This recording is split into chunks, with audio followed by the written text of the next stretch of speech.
yung isang tanong at isang sagot ng di papakabog na Chelsea.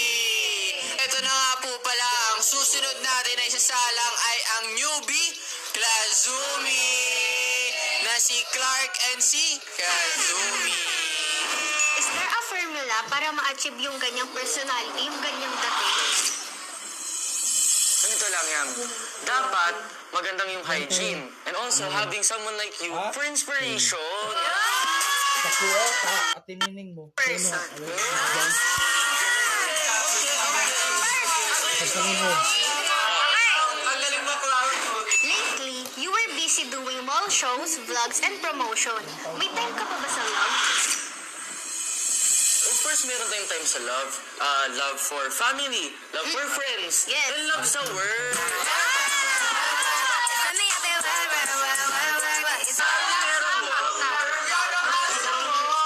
Oh, ito, anak.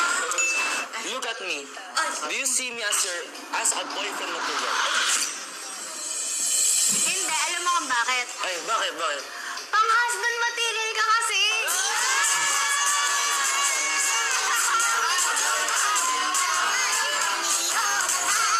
What makes you proud sa love team natin?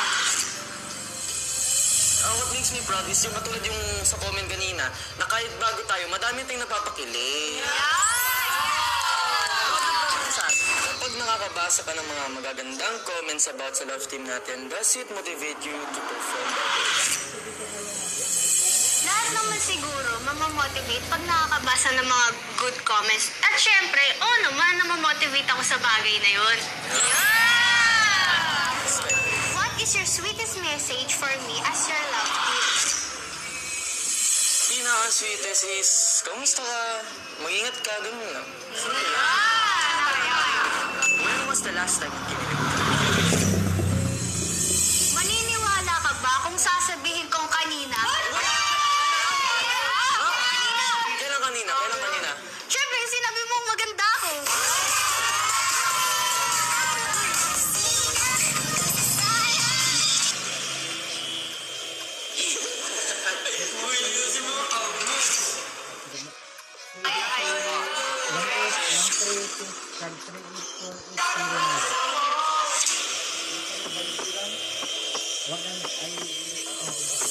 Grabe naman yung isang tanong, isang sagot ng newbie Klazumi natin, guys. Pero ito na nga, ang susunod natin na isisalang ay ang cutie Erdra na si Ernest and si Sandra.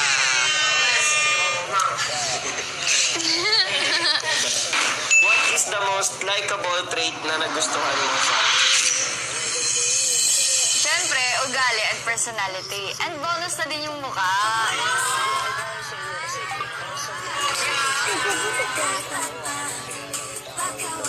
What makes you proud sa love team natin? Para sa akin, proud ako kasi kahit bago lang tayo, close na tayo at nakapagpasaya tayo ng mga tao. What makes you inspired lately? For me, yung parents ko, lalo-lalo na yung nanay ko. And syempre, ikaw. Do you find me attractive? Siyempre naman, sa ugali mo yan, hindi naman kahit sa mukha, hindi naman mukha yung basyan eh. Attract na attract ka sa ugali mo.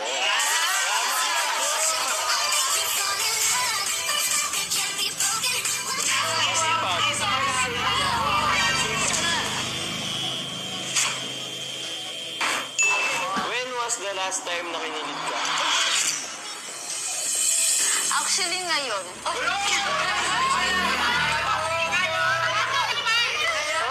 Ano ngayon? Saan part? Eh, sinabi mo na attractive ako.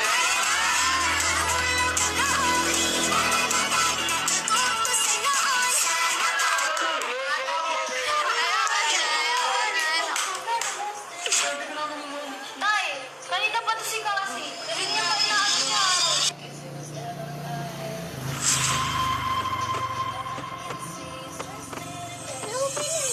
Pinapaglahin na naman si Harold ng kasi hindi na siya na-expose sa Ina, yan. Stop!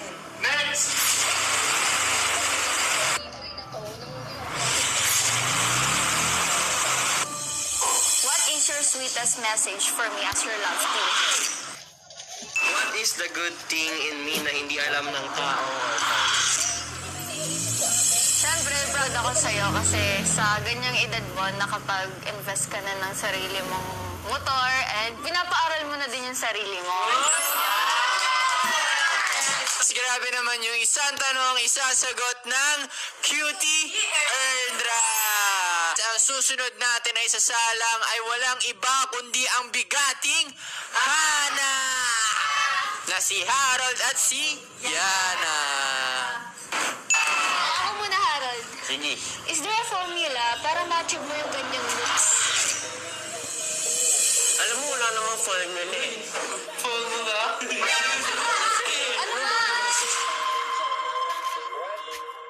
Ba kasi? Hindi. Kuya Yus. Wala namang ibang formula eh. Hygiene at pag-aalaga mo lang.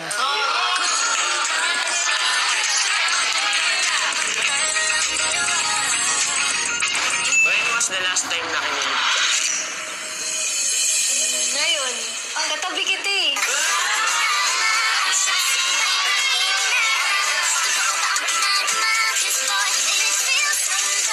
What makes you proud sa love team natin? Siyempre yung na-achieve natin, yung nag-grow yung Hana, yung connections natin, at siyempre yung madami tayo napapasayang.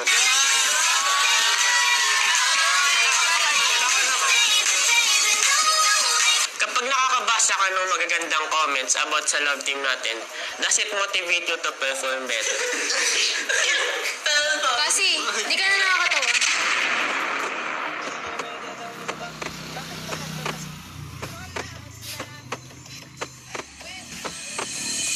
Totoo lang. Hindi ka nakakatawa.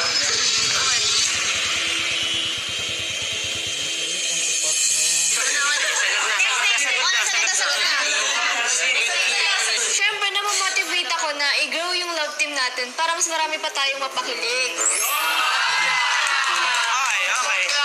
Do you find me attractive? Oo naman, kahit sa ang angulo pa yun, maganda ka.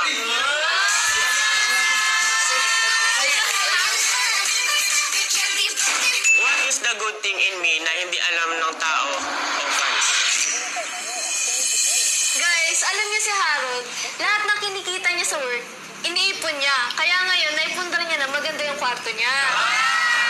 Okay. Sobrang proud ako sa kanya. Proud ka sa kanya kaso, bulo sa al. Kanina ka pa. Kanina ka pa.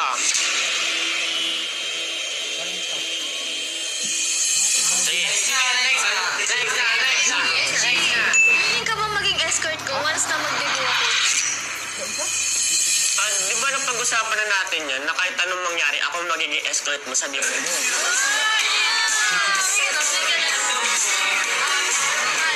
Look at me. Do you see me as a boyfriend material? Ganun pa ba yan? Siyempre, oo.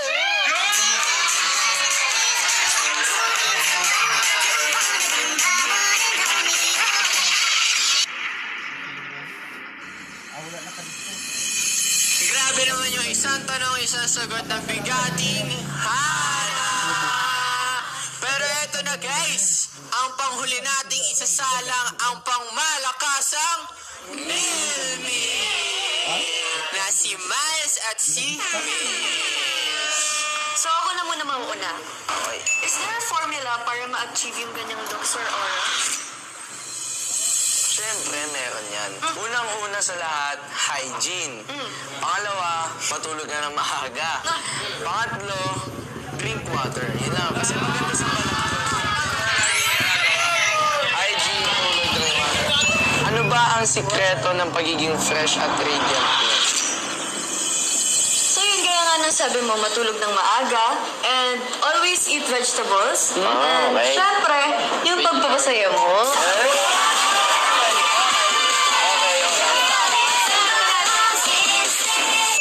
What makes you proud sa love team natin? Alam mo, Mitch, dati pa lang talaga, proud na ako sa love team natin. Kasi kung maalala mo, marami tayong pinagdaanan, marami tayong nilabanan, tsaka marami ding hindi gumugusto sa atin dati. Pero, kita mo naman ngayon, lahat sila naging supporters natin. At higit sa lahat, naging editor pa.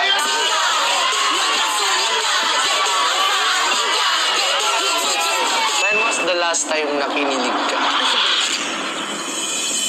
Actually guys, kanina. Paano kanina? Kasi di ba, nalate ako ng dating dito. Oh. Ngayon, on the way pa lang kasi ako guys, chinat ako ni Miles.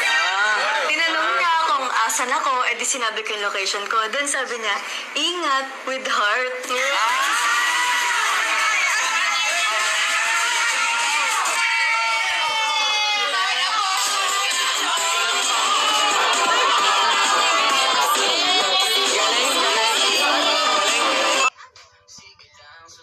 Handog ng Bear Brand. Ang 840 grams, 300 pesos na lang. Mag-Bear Brand araw-araw. The #1 brightening liquid Dio. Nivea Extra Brightening is now in sachet. Do you find me attractive? Kahit di mo na ako tanungin, oo naman, syempre. Alam mo bakit? Bakit? Unang-una pa lang, ugali. Bigla. Pangalawa, ang bango-bango mo pa. Pangatlo, syempre, exempted na yung pagiging maganda mo. Kapag nakakabasa ka ng mga gandang comments about sa love team natin, does it motivate you to perform better? Siyempre guys, nakaka-motivate yun. Kasi kapag nakakabasa ka ng magagandang comments from fans, nabuboost yung confidence namin para magpasaya pa ng maraming tao. Well said. Well, For 10 years from now, how do you see yourself? siguro kung 5 to 10 years na yung nakalipas, nakagraduate na ako ng college noon and syempre nag-work pa rin ako noon and alam mo na. Kasi malay mo, si Mitch pa rin yung kasama ko sa work, sabay namin tinutupad yung mga pangarap.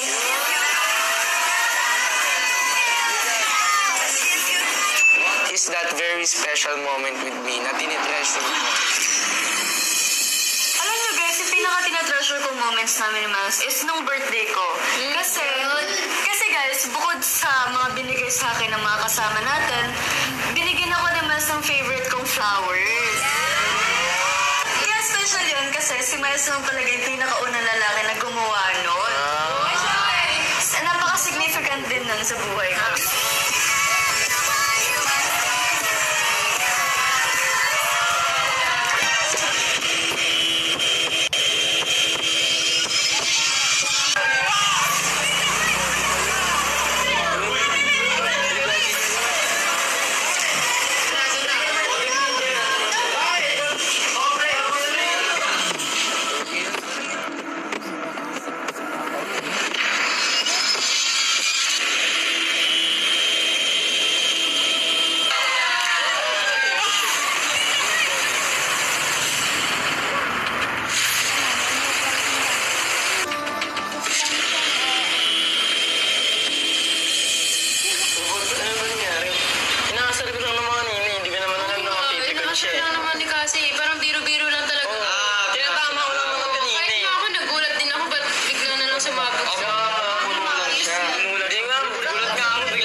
Simula nung vlog, inaasar niya na si Harold. Di ba nga, ano si Harold? Inaasar. Bulol yung Kala ko nagbibiruan lang kayo. Ba't naman Oo nga. Dude, alam mo, tayo na lang magkasama dito, tapos mag-away pa yung dalawa. Ayusin natin to.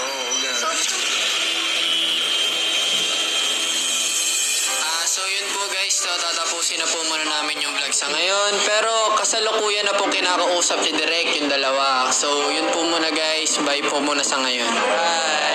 Ingat.